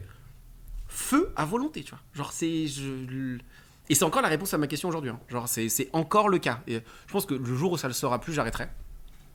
Mais c'est mes hobbies, franchement, pour de vrai, ça fait un peu genre le mec autiste. Mais bon. Mais c'est ok, on reçoit que ça depuis le début. Donc, c'est un peu mon délire, ça. C'est juste ça. C'est discuter, échanger, comprendre, apporter de la valeur, peut-être une idée, peut-être aller chercher un truc auquel on n'aurait pas. C'était pas possible sans notre discussion. C'est ça mon hobby, en fait, pour de vrai. Et regarde, comment tu. Parce que moi, tu vois, ça me paraît ouf cette histoire. En gros, moi j'ai déjà vendu, alors j'ai jamais vendu du coaching de vie, tu vois, enfin, mais on vend beaucoup de consulting et tout à nos clients. Et comment alors, vas-y. Parce que j'ai peur à chaque fois que je suis en train d'émettre un terme, je suis en train de me dire autant je vais prendre une grande droite dans la gueule. Ce qui est très drôle, c'est que. C'est intéressant parce qu'en fait c'est peut-être pas définissable, tu vois. Alors ce qui est très bien, c'est que moi en tout cas, la façon dont je le fais, c'est pas définissable, sauf que je suis en train de créer un terme qui est mon terme. Dont je peux pas communiquer ici. Pour l'instant, on l'appellera XOXO. XOXO. J'aurais adoré pouvoir le communiquer ici pour la première fois, mais j'ai un terme. En fait, j'ai créé mon propre espace. Je suis en train de créer mon propre espace dans cet écosystème coaching parce que je ne fais. En fait, pour moi, je me vois pas comme un coach. J'ai même énormément de mal avec ce terme. Je suis obligé d'utiliser le terme coach pour entrepreneur. Parce qu'il n'y a pas d'autre tiroir pour l'instant. Il n'y a pas d'autre tiroir. Et je suis en train de créer même mon armoire. Mon étagère, tu vois. Créer mon armoire, je suis en train de créer mon building, je suis en train de créer mon espace express. C'est ce que je dis. Ouais, parce que t'es coach, mais t'es business partner. Puis en fait, t'es coach sur la vie, mais sur le business, sur l'efficience, sur la qualité de vie, sur peut-être les relations, peut-être même sur l'amour de soi. Donc tu vois, c'est tellement vaste, à la fois tellement précis, que c'est ultra complexe à définir. Ouais. J'ai créé tout un il y a 4 piliers plus ou moins sur lesquels je fonctionne, mais aujourd'hui, je suis obligé de me définir comme un coach parce que c'est la plupart des gens. Et ce qui est rigolo, c'est que les gens ils font ah ok, et tout de suite ça dévalue ce que je fais. Et c'est un des gros problèmes que j'ai. M'en parle pas, mec. Nous, quand on dit qu'on est des vendeurs, imagine la tronche. Ah bah oui, les vendeurs, c'est à peu près le même sujet en fait, pour de vrai. C'est à peu près le même sujet, sauf que trouver un autre terme que vendeur, là, ça va être un autre. Il y avait love giver. Ah oui, d'accord. Ok, love giver. Ok, pourquoi pas. Faut voir comment c'est amené, mais ça reste le sujet. Mais moi, j'ai créé. En tout cas, je pense, et je suis quasiment certain d'avoir trouvé, de toute façon, je l'ai déposé, le but c'est de communiquer très prochainement dessus. Mais j'ai trouvé le terme. T'as une date pour ça? Là, ça arrive, c'est quoi, semaine, mois? Ouais, c'est une question de semaine maintenant. Ça fait un moment que c'est déposé. On attend juste il y a tout un process sur lequel. Et après, par contre, pour le coup, là, je serais peut-être plus incisif dans le fait de marketer. Parce qu'en fait, je vais créer. La formule, tu vois. Ouais, et je vais créer le terme qui définit ce que je fais. Et là, pour le coup, pour l'avoir expliqué à pas mal de gens avec qui je bosse, qui m'ont dit c'est exactement ça. Et dans la façon dont c'est amené, et dont c'est expliqué, tout de suite, ça fait ah putain, ouais, en fait, c'est exactement ça. Alors qu'aujourd'hui, le plus gros problème que j'ai, par exemple, si sur Instagram et sur la façon de communiquer, qui est pas mais je pense que c'est pas ma meilleure compétence. Je sais très bien le faire pour les autres, un sujet que je sais très bien faire, mais pour moi-même, c'est un peu plus compliqué. Bah, c'est pas que tu veux pas. Enfin, non, c'est pas que tu sais pas le faire, c'est que t'en as pas envie pour le moment. J'ai pas envie et pour de vrai, j'ai pas le time. Vu que je suis vraiment dans du one-one, ça demande du temps de communiquer. Je suis vraiment dans l'opérationnel. Quand je l'explique aux gens ce que je fais et que je donne, ça fait ok. Et il n'y a plus le. Putain, en fait, Roger, quand on te voit sur les réseaux, quand on te voit en communication ou quand on t'entend pas parler sur un podcast et tout, en fait, ce qu'on voit sur les réseaux ne reflète tellement pas ce que tu proposes que c'est presque oufissime à quel point il y a un fossé entre ce que tu montes sur les réseaux, le peu que tu montes sur les réseaux et sur ce que tu proposes dans tes prestats. Là, j'ai passé une semaine ici.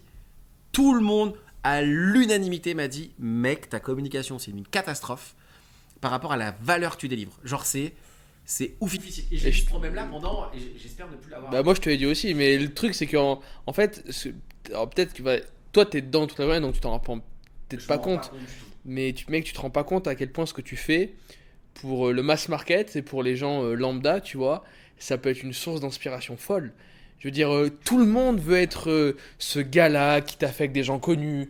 Tout le monde veut être ce gars-là qui advisor, accompagne, business partner dans des boîtes. Tout le monde veut être ce gars-là qui développe des brands et qui accompagne des gens reconnus et légitimes dans leur milieu. Tout le monde veut être ce gars-là, tu vois.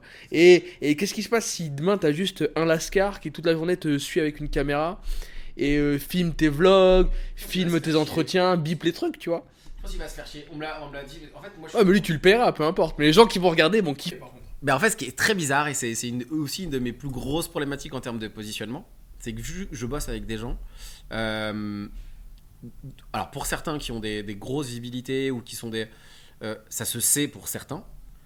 Mais à 90%, les gens avec qui je bosse, on ne saura jamais avec qui je bosse. Donc, c'est-à-dire que même si on me filmait au quotidien, je ne pourrais pas dire ce que je fais. Donc moi, j'ai un positionnement qui est très bizarre. C'est que je suis reconnu pour étant, en tout cas, j'ai une micro-reconnaissance sur un... Comment ça pourrait pas se savoir ? Parce que moi, les gens avec qui je bosse, le gros aspect intéressant, c'est que je suis si les gens ne le disent pas, tu peux pas savoir que je suis pas... Bah, alors juste, je viens de comprendre. Est-ce que les gens ne veulent pas que ça se sache par souci d'image, par souci de retombées médiatiques? Non. C'est quoi le truc, tu vois? Il y a différents types d'entrepreneurs. Il y a ceux qui sont un peu plus visibles. Et il y a aussi il y a toute la partie d'entrepreneuriat, dans l'entrepreneuriat et dans d'autres sujets. Où c'est pas... En fait, c'est pas, comment dire, ça ne doit... C'est pas que ça doit pas se savoir. C'est que... il n'y a pas vocation à ce que j'existe dans ces écosystèmes comme étant reconnu, étant une personne. Parce qu'en fait, il y a la partie un peu visible de gens avec qui est sympa, mais en fait, la partie recommandation de gens dont genre, si je suis visible, c'est pas bon en fait. C'est pas bon pour toi d'y être. Ok. C'est pas intéressant. Donc, cette partie-là, on l'élimine. Maintenant, la partie très visible. Là, sur ce côté-là. C'est quoi le truc? C'est que ils veulent pas forcément que ça se sache, ils veulent pas... C'est pas qu'ils veulent pas que ça se sache, c'est que on est vu que je suis pas juste un simple... Si j'étais un simple coach qui aide sur une problématique, c'est ok. Mais là, j'ai quand même... Il y a des gens avec qui on travaille pendant ça fait 2 ans et demi avec qui on bosse. Est-ce que t'as envie de mettre sur la face publique, sur la place publique, voici...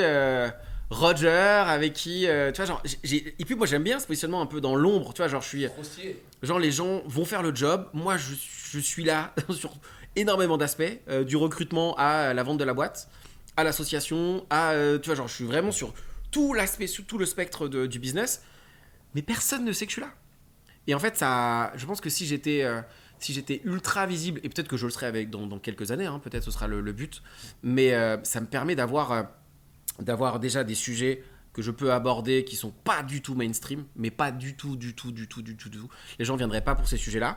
Et j'ai des sujets qui sont peut-être un peu plus mainstream ou dont la visibilité m'amène des gens en imaginant. En fait, j'attire pas les deux mêmes parties de personnes. Quand il y a la visibilité, il y a des gens qui viennent parce qu'ils se disent ils bossent avec un tel, ça amène du monde. Et j'ai l'autre côté, j'ai des gens en mode genre putain, on a fait tant de CA, on a fait une structuration de psychopathe, ils bossent avec lui, donc c'est très bizarre. J'ai un positionnement qui est très chiant en fait, pour de vrai. Qui est très très chiant parce que je peux si j'étais un peu dans le fait de vouloir un peu prendre énormément la lumière, franchement, c'est ultra facile à faire. Tu cites 2-3 noms, tu cites 2-3 trucs, ça va très très vite.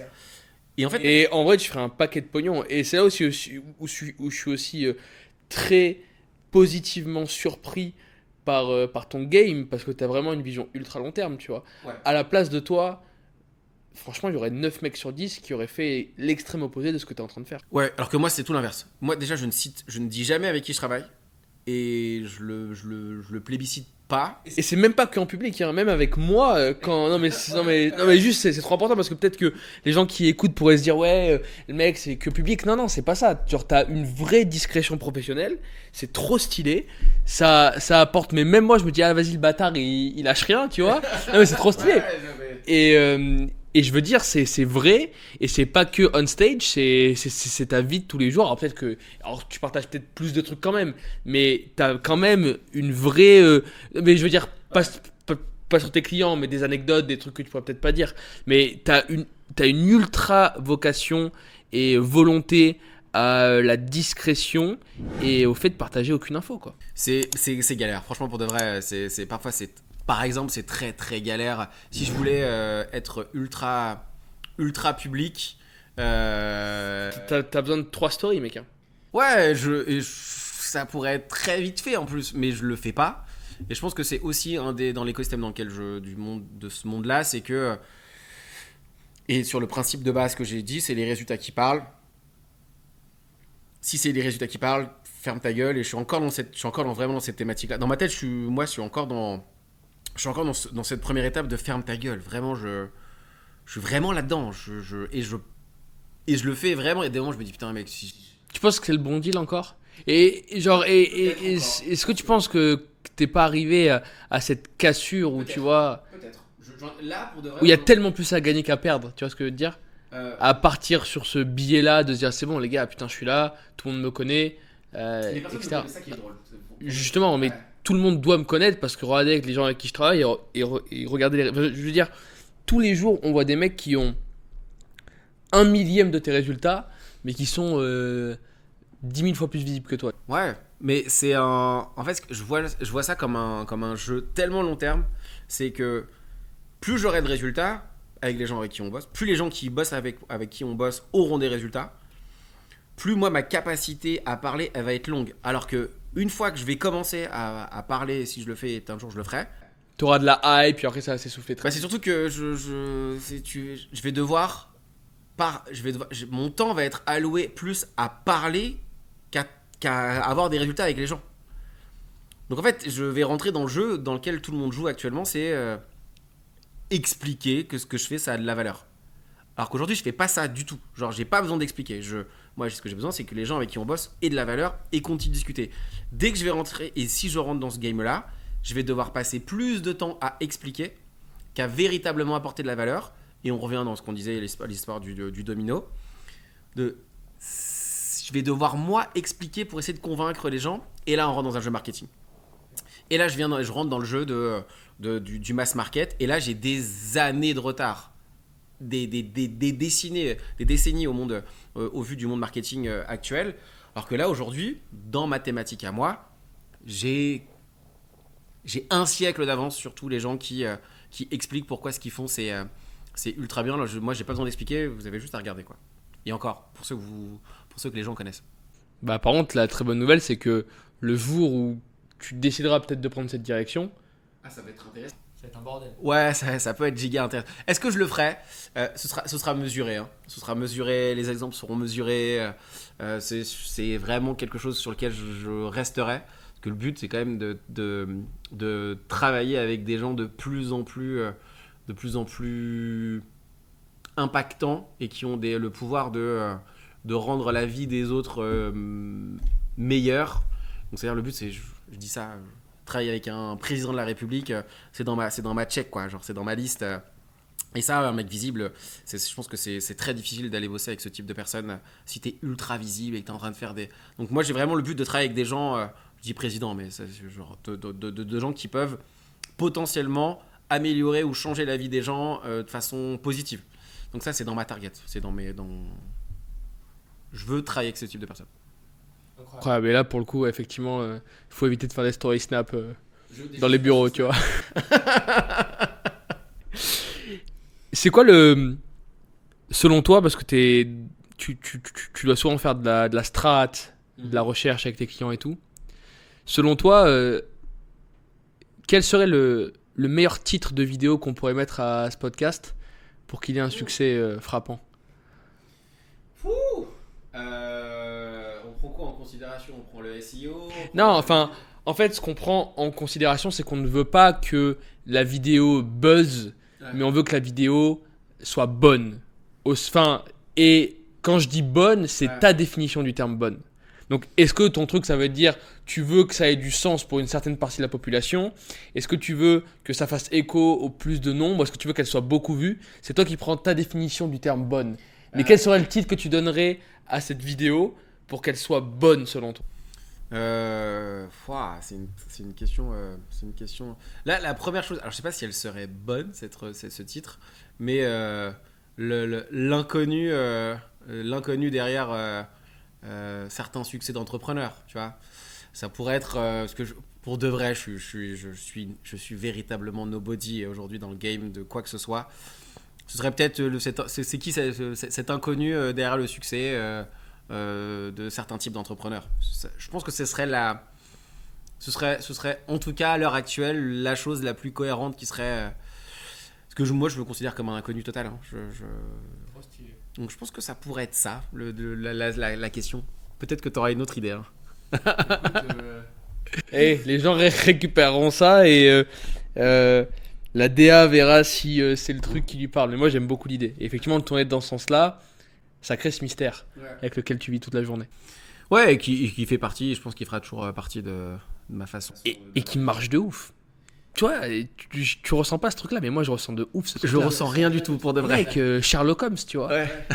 Mais tu vois, tout le monde veut ce détective privé. Regarde, tu sais, les trucs de CIA. Pourquoi la DGSE, la CIA fascine tant les gens? Parce que, tu vois, pourquoi la zone 51 fascine tant les gens? Alors qu'autant il se passe que dalle dans cette putain de zone. Ouais, c'est grand. Elon Musk, il a dit qu'il n'y avait pas d'extraterrestres. Ouais, donc tu vois. Et parce que les gens adorent le mystère. Tu sais ce que c'est un épitaphe? Pas du tout. C'est le truc qui a noté sur les tombes. Ce serait quoi le meilleur épitaphe que tu pourrais avoir sur ta pierre tombale? Il y a tellement des trucs. La punchline où les gens se disent ok, ouais, le bâtard, lui, il a plié ça, tu vois. Je pense que ce sera un truc drôle. C'est une phrase que j'utilise beaucoup avec les gens avec qui je travaille. Elle est à nuancer, elle est à amener. Et je pense que j'aimerais bien prendre le contre-pied de ce qu'on pourrait potentiellement dire. Et je trouverais ça drôle, en tout cas. Le plus important, c'est pas de briller, c'est de durer. Je pense que cette phrase, elle, sur ma tombe, elle serait bien. Parce qu'en fait, pour de vrai, comme tout le monde, il y a une fin. Et c'est un peu le contre-pied ce serait un peu le contre-pied classique qu'on pourrait prendre de fais tout pour y arriver. Non, je prends aussi la vie avec énormément d'humour. J'ai la chance d'avoir déjà gagné dans ma vie. En tout cas, je me vois comme ça, comme quelqu'un qui a déjà gagné depuis très très très longtemps. Et sur plein d'aspects d'ailleurs. Ouais, et sur des aspects tout simples, hein. Moi, juste de famille. T'as d'être un mec heureux quand même au quotidien. Je suis le premier à me dire mais comment j'ai réussi à faire ce que je suis en train de faire aujourd'hui. Je pense que c'est moi, je suis le mec le plus surpris. C'est bon, mais c'est vraiment, je le vis véritablement comme ça. J'en parlais avec une amie. Je lui disais mec, des fois je me dis mais comment j'ai fait pour être là, genre. Je prends que des Uber ici. Ouais. Et à chaque fois je regarde dehors et je me dis mec, comment ça se fait que t'es ici? Genre c'est oufissime. Genre comme si j'étais dans un scénario et je me dis mec, donc si je dois répondre à ta question, ce serait le plus important, c'est pas de briller, c'est de durer. Et je pense que si tu vois ça sur une tombe, ça ferait un joli pied de nez. Ça ferait un joli pied. Ouais. Exactement. Genre je trouve ce serait drôle. Je mettrais ça. Bon, trop bien. Et pour terminer, t'as un truc à partager, une musique, quelqu'un pour qui t'en de faire une recommandation. Après, évidemment, je te demanderai où est-ce qu'on peut te retrouver. Mais tu vois, là, les deux dernières personnes que j'ai eues, elles m'ont mis une musique qu'elles adorent écouter quand elles sont tristes ou qu'elles se sentent pas bien et ça les rebooste. Est-ce que tu as un truc à donner où tu sais que peu importe les gens qui vont écouter, ça sera quelque chose qui va les aider, quoi qu'il arrive, peu importe. Ça peut être une quote, un livre à lire, un film, une musique que tu veux faire écouter. Alors, je suis beaucoup dans la musique et en fait, là, on a vraiment parlé d'entrepreneuriat, mais moi, je suis vraiment spécialisé dans le succès de manière globale. Et je bosse avec un rappeur qui s'appelle Ben PLG. Qui je pense, en tout cas je lui souhaite et on fait le job, il est fait pour ça. Ce serait Ben PLG qui va sortir pas mal d'albums, un gros album dans pas très longtemps, avec qui on bosse beaucoup sur la suite, dans lequel dans tous les gens avec qui je travaille, je crois énormément et là ça sort totalement du monde entrepreneurial, et je pense que Ben PLG, ce serait le mec à suivre, dans lequel c'est pas entrepreneurial mais bien que ce serait intéressant de suivre et d'aller voir. Et à la fois, certains rappeurs sont des entrepreneurs à succès. Ah mais pour moi les entrepreneurs, les rappeurs sont des putains d'entrepreneurs. Surtout que c'est un putain de marché qui est très compliqué, c'est une vie tellement dure. Enfin, pour en connaître quelques-uns, pour en côtoyer quelques-uns, pour en accompagner quelques-uns sur certaines parties de leur business, le rap c'est un game, mais c'est vraiment un game. Surtout que Ben PLG c'est un rappeur qui propose quelque chose de totalement différent et qui peut potentiellement faire du très sale et du bien aussi au monde du rap. Donc Ben PLG. Trop stylé. On te retrouve où, Roger? Principalement Instagram. Et je crois principalement Instagram. Voilà. Le reste arrive, is coming soon, non? Coming soon. On va voir. Ou peut-être des podcasts. Peut-être des podcasts bientôt. Next step. Next step. Roger, merci beaucoup, c'était lourd. Merci à toi. Merci. Woohoo! See you guys!